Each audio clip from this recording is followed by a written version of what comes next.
శ్రీమాత్రే నమ. జయ గురు దత్తాత్రేయ నమ. ఈ వీడియోలో మనం 2025 సంవత్సరం మే నెల 18వ తారీఖున రాశులలో మార్పు చెందుతున్న రాహువు మరియు కేతు గ్రహాలు. అంటే ప్రస్తుతం రాహు మీనరాశి నుంచి కుంభరాశిలోకి, కేతువు కన్యారాశి నుంచి సింహరాశిలోకి మారడం జరుగుతుంది. ఇప్పుడు మనం వివిధ రాశుల వారి మీద రాబోయే 18 నెలల్లో కేతుగ్రహం ఎటువంటి ప్రభావాన్ని చూపడం జరుగుతూ ఉంది అన్న విషయాన్ని మనం ఈ వీడియోలో పరిశీలిద్దాం. ఈ వీడియోలో మనం మేషరాశి వారికి రాహు కేతువుల మార్పు ప్రభావంలో మే 18వ తారీఖున మనకి రాహు 11లోకి రావడం జరుగుతుంది. మరి కేతువు పంచమ స్థానంలోకి రావడం జరుగుతూ ఉంటుంది. అంటే మనకి ఈ 5వ స్థాన ఫలితాలు మేషరాశి వారికి ఏ విధంగా ఉంటాయి అని ఆలోచించినప్పుడు ముఖ్యంగా జాతకుడికి చాలా కన్ఫ్యూజ్ ఏర్పడడం జరుగుతూ ఉంటుంది. ఏ పని చేయాలన్నా 2-3 రకాలుగా ఆలోచించి చివరికి ఆ పనిని వాయిదా వేయడం జరుగుతూ ఉంటుంది. ముఖ్యంగా ఈ సమయంలో మీరు ఈ స్పెక్యులేషన్లో కానీ జోదం షేర్ మార్కెట్లో ఎక్కువగా నష్టపోయే అవకాశం ఉంటుంది. అలాగే విద్యార్థులు పరీక్షల్లో అనుకున్నటువంటి ర్యాంకు సాధించడంలో ఇబ్బంది పడే అవకాశం ఉన్నది. ఈ సమయంలో మీ యొక్క సంతానం విద్య నిమిత్తం కానీ ఉద్యోగ నిమిత్తం కానీ కొంత దూరంగా వెళ్ళే అవకాశం ఉంది. అది విదేశం అవ్వచ్చు, ఇతర రాష్ట్రం కూడా అవ్వచ్చు. అంటే ఈ సమయంలో పిల్లలు మీ దగ్గర ఉండి చదువుకోవడం కన్నా దూరంగా ఉండి చదువుకోవడం వల్ల వాళ్ళు ఇంకా జ్ఞానవంతులై అభివృద్ధి కలిగే అవకాశం ఉంది. మళ్ళా మీకు బాగా ఎవరినైతే మీరు బాగా ఇష్టపడుతుంటారో వాళ్ళు ఏదో కారణం వల్ల మీకు దూరం అవ్వడం జరుగుతూ ఉంటుంది. ఈ సమయంలోనే మీకు చాలా వరకు ప్రేమలో వైఫల్యాలు జరిగే అవకాశం ఉంది. మరి ప్రేమించుకున్నటువంటి ప్రేమికులు ఎడబాటు కూడా వచ్చే అవకాశం ఉన్నది. అంటే వారికి ఏదన్నా మంచి జరుగుతుంది. మీరు ఎవరినైతే ఇష్టపడుతున్నారో వాళ్ళకి పెళ్ళి అవ్వడం కానీ ఏదైనా ఉద్యోగం రావడం వల్ల వాళ్ళు దూరం అవ్వడం వల్ల సర్వసాధారణంగా ఈ లవ్ బ్రేకప్ జరుగుతూ ఉంటుంది. అంటే సాధారణంగా ఈ కేతు 5వ స్థానంలో ఉన్నవారు ఎక్కువగా త్యాగానికి సిద్ధపడుతూ ఉంటారు.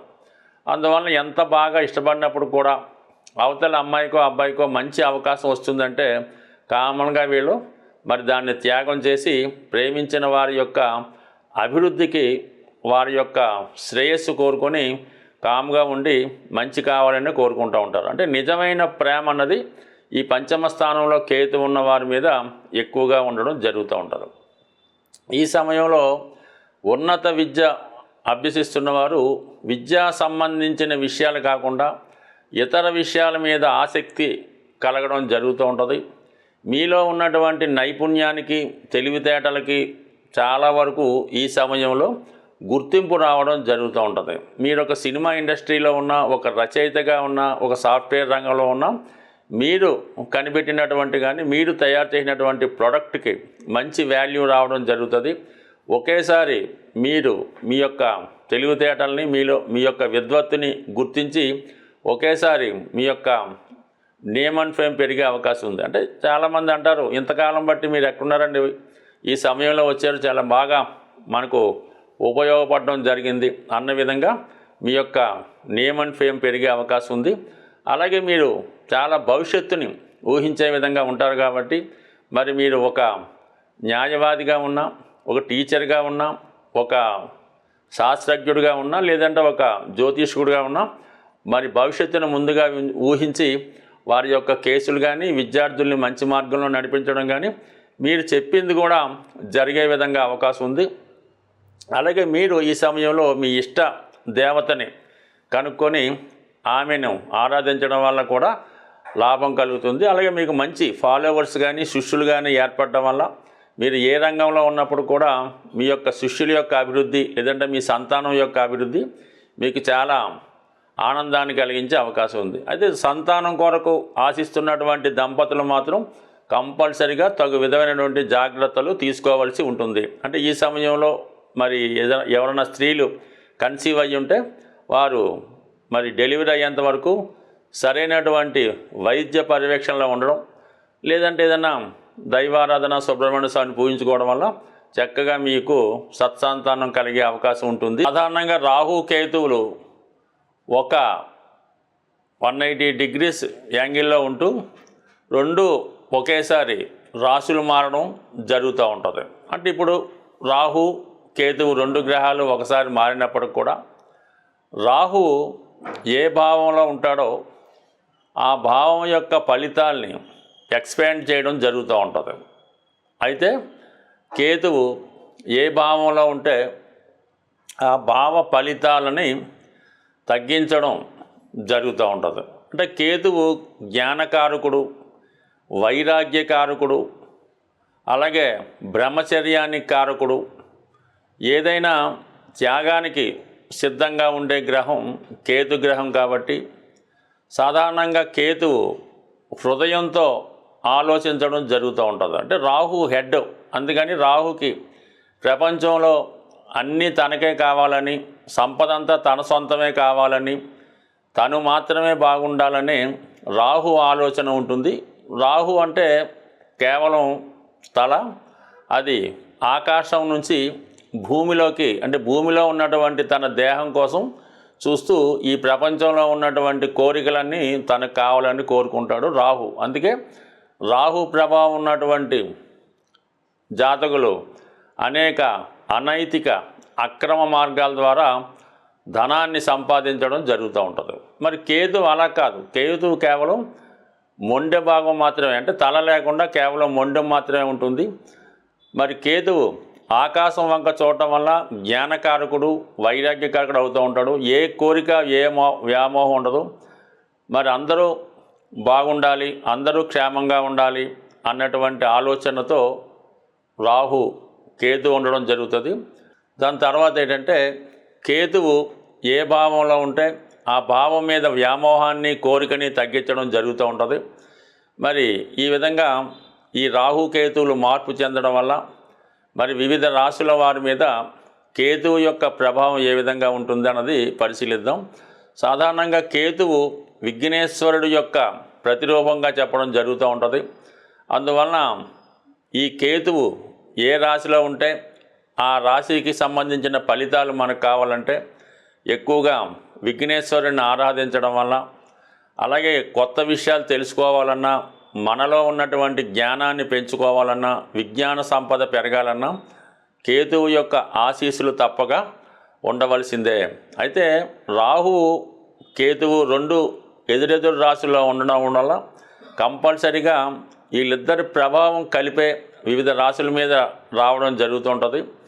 ఆ కారణం వల్ల ఏంటంటే ఎక్కువగా రాహు డామినేట్ చేస్తున్నప్పుడు కూడా కొన్ని సందర్భాల్లో కేతువు కూడా తన ఫలితాన్ని ఇస్తూ జాతకుడిని మోక్షం వైపు నడిపించే ప్రయత్నం చేస్తూ ఉంటాడు. మరి ఇప్పుడు మనం మిగతా రాశుల వారికి ఈ మే నెల 18వ తారీఖున మార్పు చెందినటువంటి ఈ రాహు కేతువులు ఏ విధమైన ప్రభావం చూపుతారో వివరంగా తెలుసుకునే ప్రయత్నం చేద్దాం.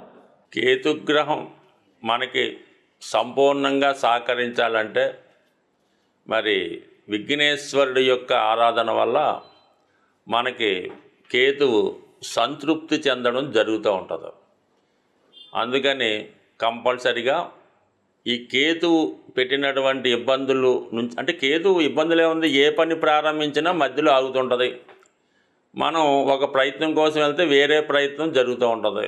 విద్యార్థులకి చదువు మీద ఆసక్తి తగ్గి మిగతా విషయాల మీద ఆసక్తి వెళ్తుంది. బట్ ఏదైనా కంపల్సరిగా కేతుగ్రహం అంటే విఘ్నేశ్వరుడు యొక్క ఆరాధన, సంకటనాశన గణేష్ స్తోత్రం చదువుకోవడం, సంకష్టహర చతుర్థి రోజు కంపల్సరిగా ఉపవాసం ఉండి విధి విధానంగా మరి ఉదయం పూట ఏదన్నా గణపతి హోమం జరుగుతుంటే అందులో పాల్గొనడం, ప్రదోష వేళ సాయంకాలం అభిషేకంలో పాల్గొనడం వల్ల చక్కగా ఈ యొక్క విఘ్నేశ్వరుడు యొక్క అనుగ్రహంతో కేతుగ్రహ అనుగ్రహం లభిస్తుంది.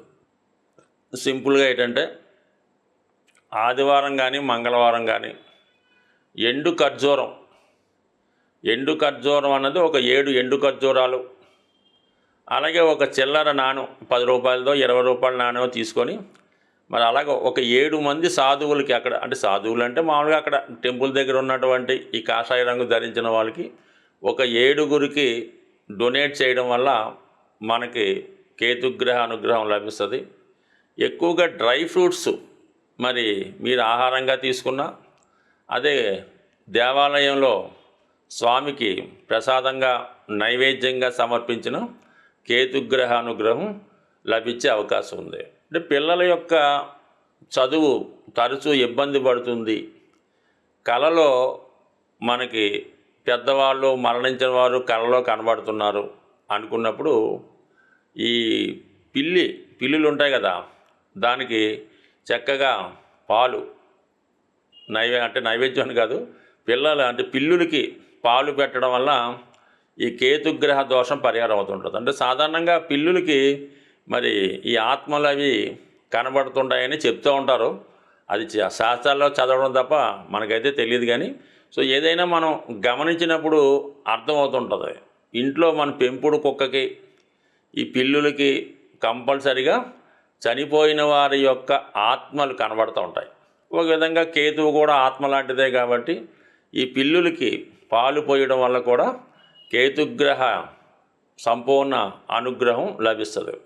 ఇంకా మీకు మరీ ఇబ్బందులుగా ఉంది, అసలు పిల్లవాడు ఏం మాట పట్టించుకోవట్లేదు, ఏమీ కుటుంబ విషయాలు ఏమీ పట్టించుకోవడం లేదు, చాలా వైరాగ్యంగా ఉన్నాడు, ఏదో పిచ్చి పట్టినట్టు దెయ్యం పట్టినట్టు తిరుగుతున్నాడు, జుత్తు అంతా పెంచుకున్నాడు, బట్టలు మార్చుకోవటం లేదు, స్నానం చేయడం లేదు అనుకున్న వాడిని ఏదైనా అంటే ఈ శ్రీశైలం తిరుపతి లాంటిలో కొన్ని ఆశ్రమాలు ఉంటాయి, ఋషుల యొక్క ఆశ్రమాలు అవి ఉంటుంటాయి, అందులో చేర్పించి కొన్నాళ్ళ పాటు అక్కడ సేవ చేసుకునే విధంగా పెట్టడం కానీ, లేదనుకుంటే కొంతగా బాగుంటే మీ దగ్గరలో ఉన్నటువంటి దేవాలయం పొద్దున్నే ఎర్లీ మార్నింగ్ 4 గంటలు లేచి పరిశుభ్రంగా దాన్ని శుభ్రం చేసి వచ్చిన భక్తులకు సేవ చేయడం ద్వారా కూడా కేతుగ్రహ అనుగ్రహం సంపూర్ణంగా లభిస్తుంది. అలాగే మరి ది బెస్ట్ రెమెడీ అంటే బ్రహ్మముహూర్తంలో లేచి విష్ణు సహస్ర అంటే బ్రహ్మముహూర్తంలో లేచి శుభ్రంగా కాలకృత్యాలు తీర్చుకున్న తర్వాత విష్ణు సహస్రనామాన్ని పారాయణ చేయడం వల్ల సమస్త దోషాలు తొలగే అవకాశం ఉంటుంది. అలాగే శివునికి రుద్రాభిషేకం చేసుకోవడం ద్వారా, అంటే ఏ దైవ కార్యక్రమం చేసుకున్నా కేతువు సంతృప్తి చెందుతూ ఉంటాడు. అంటే కేతువు సంతృప్తి చెందితేనే మీకు మిగతా గ్రహాల యొక్క అనుకూలత అది లభించే అవకాశం ఉంది. కాబట్టి ఏదైనా ఒక పని చేసినప్పుడు నమ్మకంతో నిజాయితీగా శాస్త్రంలో ఏ విధంగా ఉంటుందో ఆ విధంగానే చేస్తేనే ఫలితం వస్తుంది. దాని తర్వాత ఏంటంటే శాస్త్రాల్లో కూడా శక్తి కొలది అన్నారు. అంటే డబ్బులు లేనివాడు ఏదో ఒక 1/2 లీటర్ ఆవు పాలతో శివుడికి అభిషేకం చేయొచ్చు, కానీ బాగా కోటీశ్వరుడు కూడా అది వర్తించదు.